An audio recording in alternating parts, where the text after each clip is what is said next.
We're joined by Ollie Price this morning, who has recently been included in an England Lions official squad for the first time. Ollie, you're going to be going out to India for a tour there, a 2-day warm-up game, and then three 4-day matches against India A. Just sum up how it feels to be included in that squad, Ollie. Oh, thanks very much. Yeah, very proud, very excited. I think I found out sort of early December when we got back from UAE, and I was just super excited. It's going to be an awesome month. The opportunity to play in India and also against some really high quality players as well will be awesome. So really excited. How did you find out that you were in the squad? So I just got a call from Mo Boba. Just when we got back, it was similar to the first time out, really, just letting me know that I'd made it, and then the squad came out a couple of days later. And it was nice to see some really, some slightly more experienced players in there as well. So it was a nice feeling to see your name up alongside some of those players. And you just touched on it briefly there, but you were on a tour with the Lions in the UAE. You've just got back from that a couple of weeks ago. How did you find that first experience of a tour, being around those sort of really, obviously, players that are excelling in the county game at the minute? Yeah, it was awesome for exactly that reason, especially like training, being alongside and training with such high quality players is such an awesome experience. I mean, it was amazing to go out somewhere I'd never been before. I was definitely pretty nervous going out there, like you said, first experience of being involved with the Lions in some capacity like that. So I was definitely a little bit nervous, but the lads were great, and as were the coaches, and it was just a pretty awesome 3 weeks, to be honest. A lovely way to spend your November. So. Who were the coaches out there with you on that trip? So it was headed up by Neil Colleen and Jim Troughton, and then I was lucky enough to spend that time as well with Freddie Flintoff and Graham Swan, which was a pretty cool life experience. Having watched those guys do what they did on TV or on box sets for years, so that was pretty awesome. Did a lot of work with Swan bowling wise, and I thought Freddie was great, like to chat to just about the game and batting. Psychologically, I thought that was great for me. Incredible experience to be working with those two. Did you open in the batting in one of the warm up games there? How did you find that experience playing in maybe a slightly different position than you do for Gloucestershire?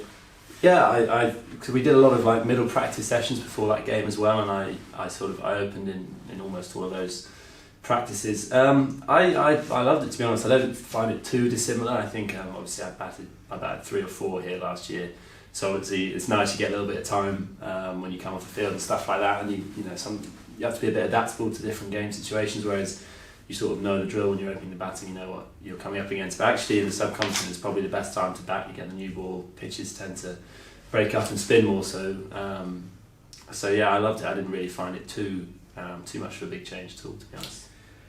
And I presume you were feeling the first or second slip in the time that you're out there as well, and probably 2 guys to be learning off with Swan and Flintoff. They were both great slip fielders as well.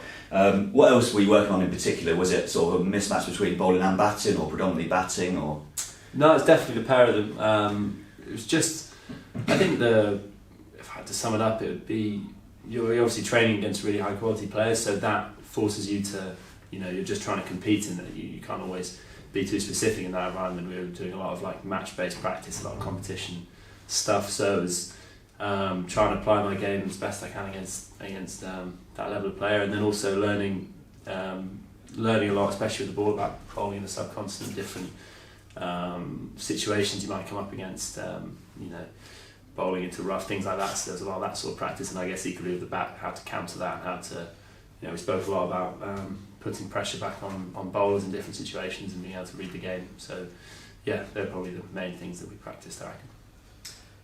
And have you had a lot of messages from the Gloss lads sort of looking, obviously wishing you luck for India, but also congratulations for getting in the squad? Yeah, it's been really nice. I was actually really looking forward to getting back just to see the boys, because I sort of went off just as everyone was getting going, so it was nice to spend the last sort of couple of weeks back training and being around the guys. And to be fair, I stayed in touch with a lot of boys while I was out there. We were playing some four-line embarrassingly, so that was good fun. It's been lots of nice support, and it's really nice to be around this group, especially in the winter when everyone's in the gym together. It's always a nice period, so it's been nice to be back and lots of support. Yeah.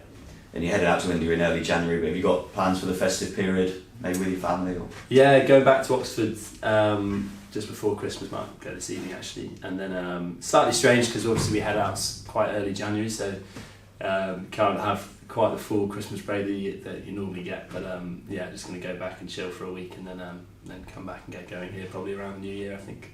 Well, Ollie, best of luck for the series. We'll be watching really closely, mate, and I hope it goes so well for you. Thanks very much. Cheers.